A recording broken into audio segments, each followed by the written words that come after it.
Hi మీరు చూస్తున్నారు TV nine USA నేను Srilatha welcome to A to Z fast news Miss Teen USA Uma Sophia Srivastava తన టైటిల్ కు రాజీనామా చేశారు. తన వ్యక్తిగత కారణాల వల్లే ఈ నిర్ణయం తీసుకున్నట్లు ఆమె తెలిపారు.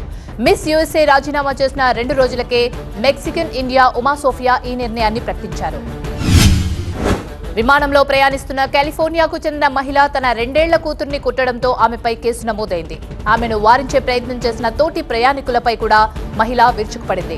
గతంలోనూ ఆమెపై ఇలాంటి కేసు ఉన్నట్లు అధికారులు తెలిపారు. లార్గోలోని వావా గ్యాస్ స్టేషన్లో తల్లి కూతుర్లపై దాడి చేసిన వ్యక్తిని పోలీసులు అరెస్ట్ చేశారు. 36 ఏళ్ల డివిన్సీ ఈ దాడికి పాల్పడినట్టు అధికారులు గుర్తించారు. తీవ్రంగా గాయపడ్డ తల్లి కూతురు ప్రస్తుతం హాస్పిటల్లో చికిత్స పొందుతున్నారు. విస్కాన్సిన్ క్యాంపెయిన్ ట్రిప్ కోసం ఎయిర్ ఫోర్స్ 1 లోకి ఎక్కేటప్పుడు జో బైడెన్ మెట్ల మీద పడిపోయారు. బుధవారం ఆయన షార్ట్ స్టెప్స్ ఎక్కేటప్పుడు ఈ ఘటన చోటు చేసుకుంది. సాధారణంగా అందరూ 18 ఫుట్స్ క్లైంబ్ ద్వారా ముందు డోర్ నుంచి వెళ్తారు. కానీ బైడెన్ ఎప్పుడూ 14 స్టెప్స్ స్టేర్స్ ద్వారా వెనక నుంచి విమానంలోకి ప్రవేశిస్తారు. డౌన్టౌన్ హ్యూస్టన్లోని శాన్ హసింటో స్ట్రీట్ తిరిగి తెరుచుకుంది. నిరసనల కారణంగా బుధవారం సాయంత్రం వరకు నిలిపివేసిన వాణిజ్య కార్యక్రమాలు తిరిగి సాధారణ స్థితికి వచ్చాయి. ఇప్పుడు యథావిధిగా ప్రజలు శాన్ హసింటో స్ట్రీట్లో షాపింగ్ చేసుకోవచ్చని హారిస్ కౌంటీ షెరీఫ్స్ తెలిపారు. నిరసనలు పెరుగుతున్న నేపథ్యంలో జర్మన్ ఫ్యాక్టరీ కార్మికులకు టెస్లా సెలవు ప్రకటించింది. బెర్లిన్ దగ్గరలోని ఫ్యాక్టరీకి పెద్ద ఎత్తున నిరసనకారులు వచ్చే అవకాశం ఉన్నందున ఈ నిర్ణయం తీసుకున్నట్టు టెస్లా ప్రకటించింది. యూరోప్లో టెస్లాను విస్తరించాలనుకున్న ఎలన్ మస్క్ నిర్ణయానికి వ్యతిరేకంగా నిరసనలు జరుగుతున్నాయి. ఇండియానా పోలీస్ హౌస్ సీటు కోసం రిపబ్లికన్లు 2 నెలల క్రితం మరణించిన మహిళను నామినేట్ చేశారు. ఇండియానా ఏడో డిస్ట్రిక్ట్ జీఓపీకి ఆమె అత్యధిక ఓట్లతో విజయం సాధించారు. అయితే ఇప్పుడు ఆ వ్యక్తి లేరు కాబట్టి మళ్లీ ఆ స్థానంలో ఎవరు కూర్చుంటారో చూడాల్సి ఉంది. యుఎస్ రిప్రజెంటేటివ్ హెన్రీ క్వార్ తీవ్ర ఆరోపణలు ఎదుర్కొంటున్నారు. మనీ లాండరింగ్, బ్రైబరీ, విదేశీ ప్రభుత్వంతో సంబంధాలు మొదలైన కేసుల్లో హెన్రీ నిందితుడిగా ఉన్నారు. అయితే ఇంతవరకు అతన్ని ఎవరూ రాజీనామా చేయమనట్లేదు. కాలిఫోర్నియా కొత్త చట్ట ప్రకారం షాపింగ్ మాల్స్ లో సేల్స్ చెక్అవుట్ దూరమైనట్టే. అంతేకాదు 2 సేల్స్ చెక్అవుట్ల దగ్గర ఒక్కో ఉద్యోగి ఖచ్చితంగా మానిటరింగ్ కోసం ఉండాలి.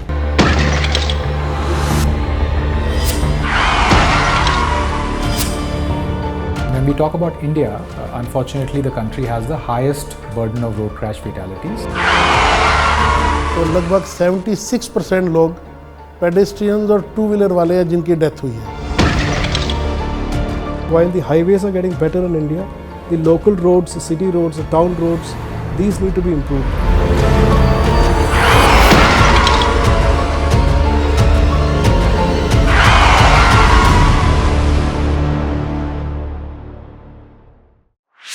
This and more. Streaming on News 9 Plus. దీనివల్ల వివిధ రకాల నష్టాలను అరికట్టవచ్చని అధికారులు తెలిపారు. దేశంలోని అత్యంత అధ్వానంగా ఉన్న ఫ్రీ వేస్ట్ లిస్ట్ లో టెక్సాస్ 3 నగరాలున్నాయి. ఇటీవల విడుదలైన వర్స్ట్ డ్రైవ్ ఇన్ ఫోర్బ్స్ జాబితాలో టెక్సాస్ నగరాలు ముందు స్థానంలో ఉన్నాయి.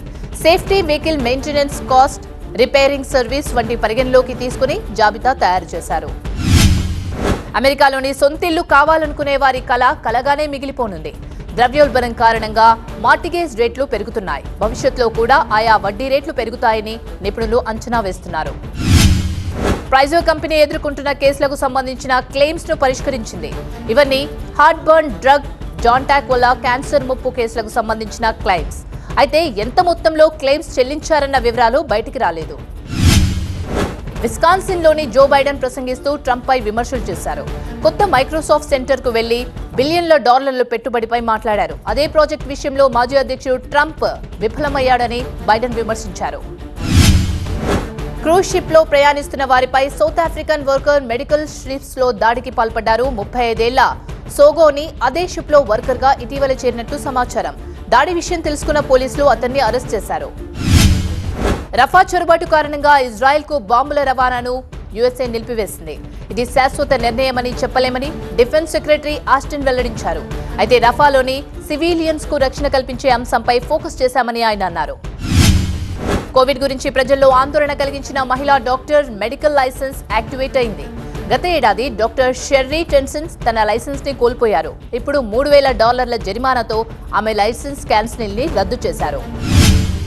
అమెరికాలో ఇళ్ల అద్దెలు విపరీతంగా పెరుగుతున్నాయి. జీతాలు పెరిగేదానికంటే అద్దెలు భారీగా పెరగడంపై అమెరికన్లు ఆందోళన వ్యక్తం చేస్తున్నారు. అయితే సొంతిల్లు భారాన్ని భరించలేని వాళ్లు అద్దె ఇంట్లో ఉండక తప్పదని తాజా నివేదిక చెబుతోంది. 25 జీప్లను దొంగలించిన టెక్సాస్ కు చెందిన వ్యక్తిని పోలీసులు సోమవారం అరెస్ట్ చేశారు. అతను ఆ జీప్లను మెక్సికోలో విక్రయించినట్టు అధికారులు తెలిపారు. ఆ వాహనాల విలువ $1 బిలియన్ పోలీసుల విచారణలో తేలింది.